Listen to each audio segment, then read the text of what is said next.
হরে কৃষ্ণ। আমাকে একজন প্রভুজি প্রশ্ন করেছেন, মাতাজি ঘুমের মধ্যে অতিরিক্ত দুঃস্বপ্ন দেখি, তো এই দুঃস্বপ্ন থেকে বাঁচার জন্য কি করণীয়? তো এই ব্যাপারটা প্রায় অধিকাংশ মানুষেরই হয়, আমারও আগে খুব হতো। তো আমাদের আগে জানতে হবে দুঃস্বপ্নটা আমাদের কেন আসে। যাদের অতিরিক্ত মানসিক চাপ থাকে, অতিরিক্ত মানসিক চিন্তা করে, তারপর ঘুম ঠিকঠাক না হলে ঠিক আগে যদি আমরা কোনো নেতিবাচক চিন্তা ভাবনা করি, তার প্রভাব কিন্তু ঘুমের মধ্যে পড়ে। শুধুমাত্র এই কারণগুলিই নয়, যে গৃহে আমরা অবস্থান করছি বা যে ঘরে আমরা ঘুমোচ্ছি, সেই ঘরেও যদি কোনো রকম কোনো নেগেটিভ প্রভাব থাকে, তাহলেও কিন্তু অনেক সময় দুঃস্বপ্ন হয়। তো এবার কথা হচ্ছে, এই দুঃস্বপ্ন থেকে আমরা কি করে মুক্তি পাবো?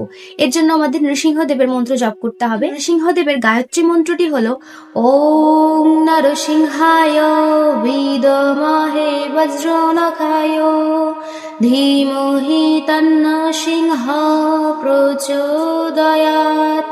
তো এই মন্ত্রটি অবশ্যই আমাদের ঘুমোতে যাওয়ার আগে 21 বার জপ করতে হবে।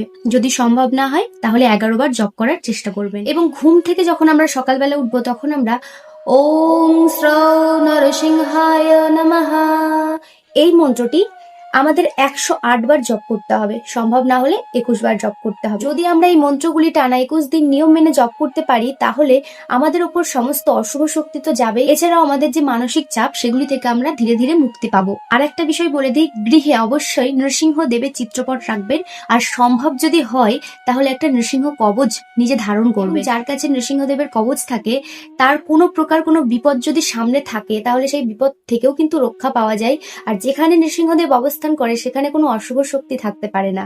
তো এই মন্ত্রগুলি প্রতিনিয়ত জপ করুন, এবং ঘুমের মধ্যে যে দুঃস্বপ্ন আসে, অবশ্যই কিন্তু এই দুঃস্বপ্ন থেকে মুক্তি পাবেন। এছাড়াও আমাদের যে ফাড়া বিপদগুলো থাকে, সেগুলো কিন্তু নৃসিংহদেবের মন্ত্র উচ্চারণ করার ফলে কেটে যাবে। হরে কৃষ্ণ, হরি বল।